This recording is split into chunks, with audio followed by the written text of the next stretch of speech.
Tahu siapa Abdullah bin Mubarak? Tahu? Abdullah bin Mubarak pernah dengar belum? Siapa tuh? Anaknya Mubarak, Ibnu Mubarak gitu. Gitu aja pusing, heran.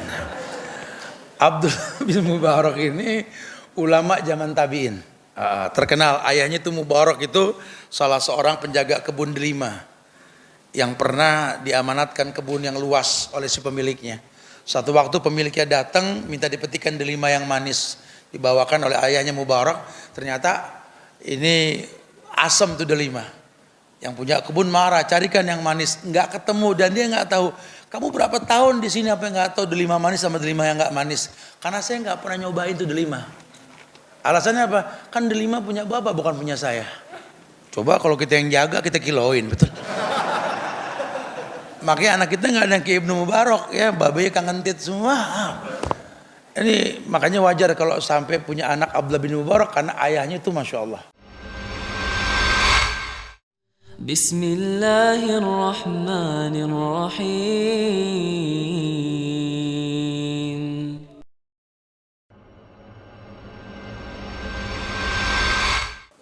Pepatah mengatakan mulutmu itu harimaumu gitu loh. Mulutmu itu harimaumu. Artinya istilah harimau ini buas. Kemungkinan binatang karnivora itu membuat luka pada lawannya. Mulut ya sama. Lidah ini memang tidak bertulang. Tapi senjata yang biasa ditembakkan ke sesuatu itu nggak bisa menembus dinding yang tebal. Tapi lidah yang tak bertulang bisa menembus dinding tebal tersebut. Makanya ulama sering mengatakan lidah ini ya sebagai corong hati. Hati itu punya dua pintu, pandangan dan pendengaran. Kalau yang dilihat baik, yang didengar baik, hati ini akan baik. Maka corong ini akan mengeluarkan yang baik. Tapi kalau yang dilihat buruk, didengar buruk, hati akan buruk. Yang keluar pasti buruk. Disiplin diri kalau sudah begitu. Kalau ada istilah lisan ojo lebay, ya kita pengen merapikan supaya ini mulut nggak lebay gimana. Ya lihat ada hukum sebab akibat. Ketika menjelaskan bab tauhid dalam kitab Tauhid Syekh Muhammad bin Abdul Wahab di buku yang kedua, ya, itu ada kajian tentang masalah hukum sebab akibat takdir. Yang Syekh Shalih Fauzan menafsirkan buku tersebut, di dalamnya mengingatkan bahwa Allah itu menentukan takdir dengan hukum sebab akibat. Jadi terjadi kerusakan ini bukan semerta-merta Allah yang merusak. Karena Allah punya hak sebagai penentu takdir. Tapi hikmah di balik ketetapan Allah itu kembali kepada orang yang merasakan takdir itu. Kan kita di agama ini kan disuruh berposisi di dua tempat. Imma syakuran, imma saburan. Kalau memang kau diuji dengan takdir yang kau rasakan nikmat, bersyukurlah. Kalau kau rasakan tak nikmat, jangan komplain, bersabarlah. Karena wa ma rabbukum bizolamin lil abid. Tuhan kalian itu enggak pernah berbuat zolim. Selalu ada hikmah di balik ujian. Fala ya'lamanallahu alladhina shadaqu wa la ya'lamanal kadzibin. Karena dengan ujian itu Allah tahu kelasnya orang. Siapa yang jujur dalam muamalah dengan Allah, siapa yang tidak. Karena enggak sedikit orang ini kalau lagi senang, lagi sukses, ya dia dekat sama Allah. Tapi giliran lagi susah menghalalkan semua yang diharamkan. Atau mungkin sebaliknya. Tidak sedikit orang yang susah dekat sama marbot dan takmir di masjid. Senang dikit sampai lupa kiblat. Nanya mulu kiblatnya mana bro? Astagfirullahaladzim. Apa gede di sini, lahir di sini nanya kiblat. Ya, kita kadang-kadang begitu. Minta dispensasi Tuhan. Lu kok gak ke masjid lagi sih? Gua gak kayak dulu. Dulu mah kosong waktu enak. Aneh yang ajan, aneh yang qomat, aneh yang imam. Sekarang udah sibuk, Tuhan juga paham. Begitu tuh. Minta dimaklumi sama Tuhan ini kan bahaya sekali. Ya sebenarnya yang butuh itu kita ke Tuhan atau Tuhan ke kita. Allah nggak butuh kita. Allah nggak butuh kita. Bahkan ditantang sama Allah dalam sebuah riwayat yang sahih itu, idlam tudnibu la dhahaballahu bikum. Kalian kalau berbuat dosa jangan merasa Allah kecewa begitu saja karena dirugikan dengan jumlah makhluk yang berdosa lah. Kalau kalian nggak ada yang berbuat dosa, kata Allah, kumusnahkan kalian semua. Ajib itu. Kalau kalian tidak ada yang berbuat dosa, kumusnahkan kalian semua. Yes, berdosa. Bukan begitu bahasanya. Karena memang Allah ciptakan manusia ini nggak ada yang maksum, walaupun namanya si maksum kan gitu. Karena nggak ada orang yang nggak luput dari dosa, pasti berdosa lah. Ya, Atta yang sudah hijrah pernah punya masa lalu yang kelam. Sekarang udah hijrah, udah alhamdulillah Ustaz, udah 2 tahun nih anak hijrah Ustaz. Makanya anak inget-inget sih 2 tahun ini anak udah gak berdosa Ustaz. Waduh, kacau juga nih orang. Sehingga bisa menjadi ikhwan-ikhwan kibar gitu ya. Pelatih-pelatih hijrah, orang-orang yang junior gitu loh. Lah wallahi ya akhi, hati-hati ya. Banyak jebakan-jebakan syaitan. Kalau bahasa kita jebakan Batman. Batman sama setan apa hubungannya Ustaz? Sama, Batman itu siluman kampret bro, betul. Batman siapa? Siluman kampret. Ya, keluarnya malam doang, temennya Robin Hood no. Ini jebakan Batman banyak, hati-hati. Oh, mengatasnamakan agama, mengatasnamakan hijrah. Agama sih standar, natural banget, klasik banget agama loh. Yang 14 abad yang lalu agama sampai sekarang 2024 juga agama. Nggak ada perubahan kan? Nggak ada. Agama cuma menekankan ku anfusakum waalaikumsalam. Lu mau hafal 30 juz atau cuma 1 juz doang atau ikro doang nggak naik-naik, bodoh amat gitu loh. Yang penting kepake gak nih agama. Kalau agama ini diidentikan dengan hafal 30 juz tapi bertingkah ketika menjadi imam, ya orang enak juga. Gitu loh. Atau jangan-jangan Anda sudah bolak-balik ritual ibadah yang orang lain gak lakukan. Gak ada masalah, itu nikmat. Cuma Anda jangan lupa ibadah dalam agama ini ada bekasnya atau tidak gitu loh. Karena seluruh ritual ibadah dalam agama sampai diutus Nabi untuk urusan agama ini, ya Allah utus Nabi kan. Setiap umat ada rasulnya gitu loh. Dan setiap rasul ini agamanya sama. Walikullin ja'alna sir'atan wa minhajan. Cuma bedanya tiap nabi, tiap rasul punya cara beragama. Ya agar manusia tahu nih. Jadi jangan sampai tumpang tindih. Ente umat Muhammad jangan niru Musa. Kecuali legalitas Muhammad. Musa pernah puasa 40 hari. Ente gak usah 40 hari. Nabi ente gak pernah puasa 40 hari. Tapi kata guruannya puasa Musa. Nabi lu siapa bro? Kan begitu. Simple kok bahasanya. Ya. Karena kita butuh uswatun hasanah. Walaqad kana lakum fi rasulillahi uswatun hasanah. Ini bentar lagi nih masuk Ramadan nih. Ini di pojokan Rajab, masuk bulan Sya'ban. Orang Betawi bilang bulan Roah. Masuk bulan Ramadan. Wallahi, hati-hati nih. Ya. Kama kutiba 'alal ladzina min qablikum, seperti orang sebelum kalian. Orang dulu juga puasa. Tapi syariat Ramadan itu ada di umat Muhammad, bukan umat yang dulu. Puasanya mirip. Enggak makan, enggak minum. Nabi jelaskan secara umum, sumu li ru'yatihi wa aftiru li ru'yatihi. Pokoknya puasa dengan melihat bulan, berbuka pun dengan melihat bulan secara umum. Ya ini kesamaannya begitulah. Cuma jumlah bilangannya, waktunya, ini butuh Nabi diutus. Ya, wa ma atakumur rasul fakhudhuhu wa man nahakum anhu fantahu. Apapun yang datang dari Rasul ambil, apapun yang dilarang jauhkan. Sampai-sampai ukuran level para sahabat saja ketika bicara tentang masalah sahur, ya kita kan tahu yang namanya sahur kan makan habis Isya. Tapi kalau sahabat nggak mau terjemahannya begitu, dia datang ke orang yang hidup sama Rasul namanya Anas bin Malik. Mata tasaharan Nabi Shallallahu Alaihi Wasallam. Mereka tahu sahur bahasa Arab, mereka orang Arab. Coba nanya, enggak, bukan masalah artinya. Cuma lebih kepada waktunya, bagaimana contohnya. Tasaharan Nabi SAW ke antakrol ayat khamsina ayat 12 subuh. Kata Anas, sahurnya Nabi itu kayak ente baca 50 ayat sebelum subuh. Itu sahurnya Nabi. Karena belum ada jam. Belum ada G-Shock dulu. Belum ada jam-jam yang kayak ente pakai belum. Belum.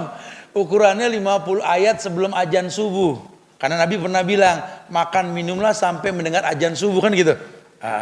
Nah 50 ayat orang lancar paling 15 menit baca ayatnya ya. Kecuali kalau belum lancar mungkin 2 hari nggak beres-beres 50 ayat.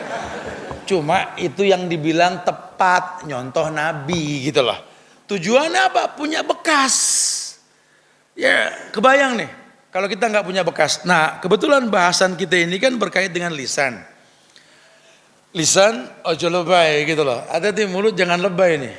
Ini hari gini nih banyak orang dagang janji nih.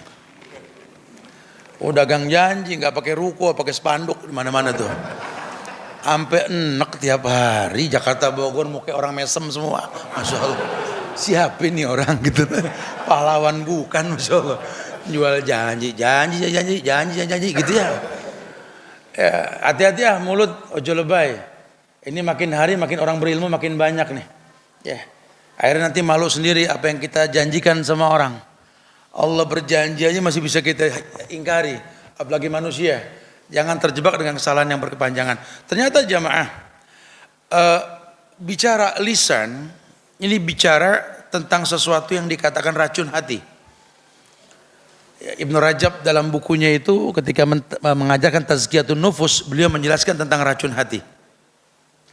Dulu ada ulama pasca tabi'in namanya Ibnu Mubarak atau Abdullah bin Mubarak. Tahu siapa Abdullah bin Mubarak? Tahu? Abdullah bin Mubarak pernah dengar belum? Siapa tuh? Anaknya Mubarak, Ibnu Mubarak gitu. Gitu aja pusing heran. Abdullah bin Mubarak ini ulama zaman tabi'in. Terkenal ayahnya itu Mubarak itu salah seorang penjaga kebun delima yang pernah diamanatkan kebun yang luas oleh si pemiliknya. Satu waktu pemiliknya datang minta dipetikkan delima yang manis, dibawakan oleh ayahnya Mubarak. Ternyata ini asam tuh delima. Yang punya kebun marah, carikan yang manis, nggak ketemu dan dia nggak tahu. Kamu berapa tahun di sini apa yang nggak tahu delima manis sama delima yang nggak manis? Karena saya nggak pernah nyobain tuh delima. Alasannya apa? Kan delima punya bapak bukan punya saya. Coba kalau kita yang jaga kita kiloin, betul. Makanya anak kita nggak ada yang ke Ibnu Mubarak ya, babanya kangen tit semua. Ini makanya wajar kalau sampai punya anak Abdullah bin Mubarak karena ayahnya itu masya Allah. Ya, dinikahkan sama si pemilik kebun, jadilah Abdullah bin Mubarak. Cuma kita nggak ngebahas beliau. Tapi ada beberapa hal yang mesti dipahami. Hati ini bisa menimbulkan lebay dalam ucapan yang kita ucapkan. Karena ketika Allah tabaraka wa ta'ala, Allah jalla wa ala berfirman di surat Qaf ayat 17 hingga ayat 18. Allah berfirman, "Idh yatalaqal mutalaqiyan 'anil yamini wa 'anil shimal qa'idun ma yalfizu min qawlin illa ladaihi raqibun atid." Ada ayat yang menjelaskan di surat Qaf ini Allah firmankan begini, "Id yatalaqqal mutalaqiyan 'anil yamini wa 'anil shimali qa'id." Ketika ada 2 orang malaikat mencatat amal perbuatan manusia. Yang satu duduk sebelah kanan, yang satu duduk sebelah kiri. Ini Allah info ini. Manusia, di kiri kananmu tuh ada malaikat. Ini gaib, bukan Allah ghosting kita, bukan. Emang info, ini kita bicara iman. Enggak semua mesti kelihatan. Makanya kalau tahapan kita belajar, selain Islam sebagai agama kita yang mendasar, dengan Islam kita bisa beriman. Baru kita bisa berbuat ihsan. Ihsan ini levelnya ini. Enggak perlu ngelihat Tuhan, kita yakin Tuhan melihat kita. Gitu. Enggak perlu kelihatan sama orang tua kita berbuat baik. Enggak ada mereka pun kita anak yang baik. Itu yang baik. Ya kenapa? Di belakang nama kita ada belakang nama babe kita. Kita bisa ngapain aja, orang tua kita udah meninggal. Cuma kan ada nama orang tua di belakang nama kita. Seperti orang tua nggak mau bermaksiat, kenapa? Di belakang nama anaknya ada nama dia. Ini orang yang saling menjaga. Ya, karena dia tahu sekali yang mendatangkan manfaat itu yang mulia, bukan mengambil manfaat. Ayat ini mengatakan, "Mayalfizu min qaulin illa ladaihi raqibun atid." Allah firmankan langsung, Allah yang ciptain kita nih. Allah yang ciptakan. Kalau kita sering baca Quran, makanya sahabat Nabi dulu bukan cuma fokus di apal Qurannya, dijadikan Quran sebagai petunjuk. Bahkan diriwayatkan bahwa mereka baca ayat terjemahkan, 5 ayat terjemahkan. Ya nyaris kita nggak pernah mendengar sahabat ditekankan mengenai hatamannya. Karena fungsi Quran sebagai hudan linnas wa bainati minal huda wal furqan. Silakan hatamkan Quran sebaik-baik qori yang menghafal Quran. Derajat kita tinggi karena hafalan kita. Bahkan tingkatan kita di sorga tergantung ayat yang kita baca yang terakhir. Cuma tetap peruntukan Quran sebagai hudan petunjuk. Tertunjuki nggak kita dengan Quran? Kalau pada akhirnya Quran nggak menunjuki kita, manalah fungsi Quran yang kita hafal? Bukankah sering diingatkan tentang keledai yang bawa buku? Ya bawa buku, tapi nggak ada manfaatnya buku buat dia. Manfaatnya orang ketolong digotong sama keledai itu buku gitu loh. Hatta ustadz menyampaikan ilmu, tapi kalau nggak kepake, ini keledai. Lawang agamaku anfusakum wa ahlikum, dirimu dan keluargamu bukan buat orang di ahli hijrah. Ya, tapi tetap akan ada ujian nanti. Kadang-kadang Nabi pun diuji sama anak, diuji sama orang tua, diuji sama pasangan hidup. Kita nggak bisa ngukur orang dari ujiannya. Lihat bagaimana dia menghadapi ujian tersebut. Ya sikap dan ilmu dia ketika menghadapi ujian tadi. Allah mengatakan, "Ma yalfizu min qaulin illa ladaihi raqibun atid."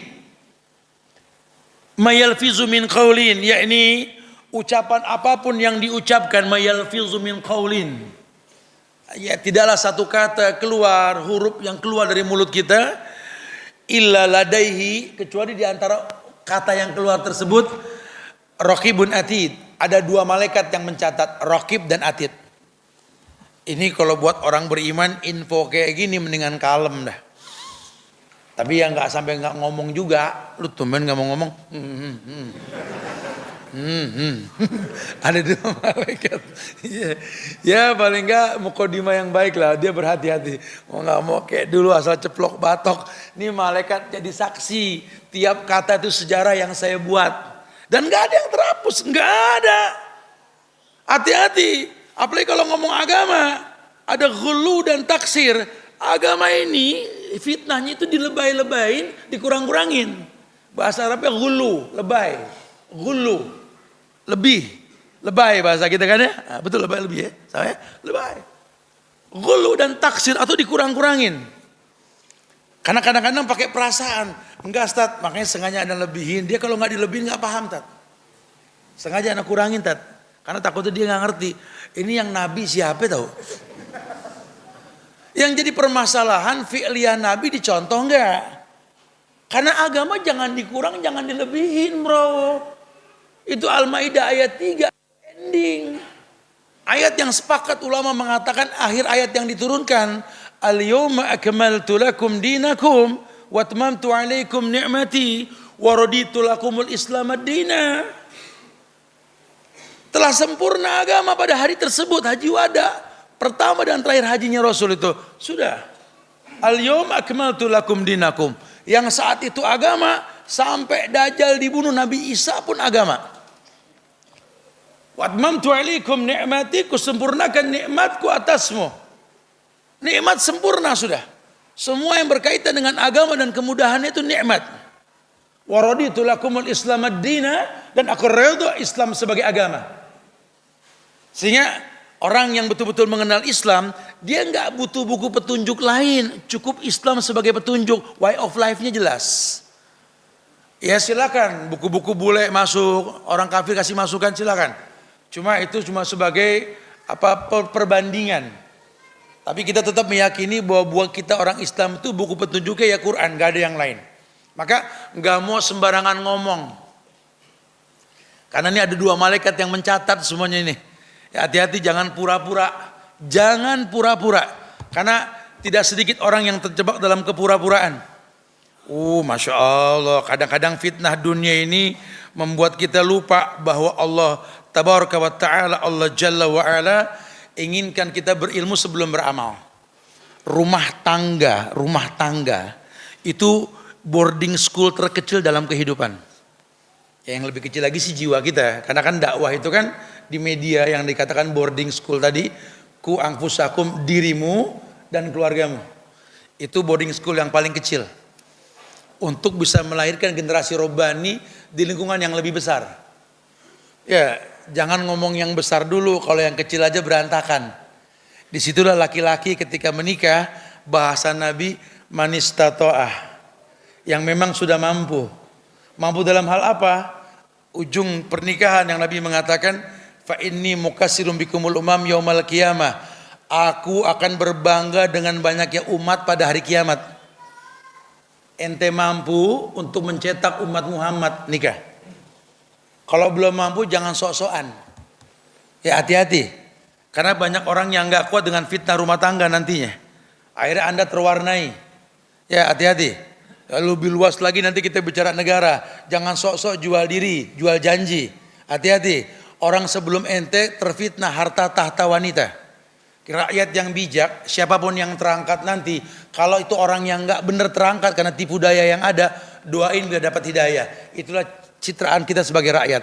Tapi kalau yang baik, yang terangkat, doakan biar dia istiqomah. Ini rakyat, karena kita nggak bisa melawan takdir. Ya, kadang ujian ini menyenangkan, kadang nggak menyenangkan. Cuma la yadurukum man dhalla idza tadaitum. Enggak usah khawatir, enggak ada yang bahaya kalau Allah ridha. Jangan pakai bahasa, aduh, kalau dia yang terangkat mati kita, Ustaz. Enggak angkat juga lu pasti mati, gitu lah. Bukan begitu bahasa agama. Ya, berarti kita punya PR nih. Ya, banyak musang berbulu ayam. Banyak serigala berbulu domba. Hati-hati nih. Ya sudah nggak jelas mana lawan mana teman sudah kalau kayak begini. Berarti mengembalikan fungsi hidup, pencahayaan ke orang lain akan kebaikan yang kita lakukan. Ya liyuzhirahu ala dini kulli. Agama ini mewarnai. Udah ku anfusakum wa ahlikum nar. Karena kalau tidak, masya Allah, laki-laki aja diingetin dalam agama. Ya ada jangan suka ngobrol janji. Ya yang hukum asal perempuan. Walaupun sulit kau miliki, tetap dia tulang rusuk yang paling bengkok.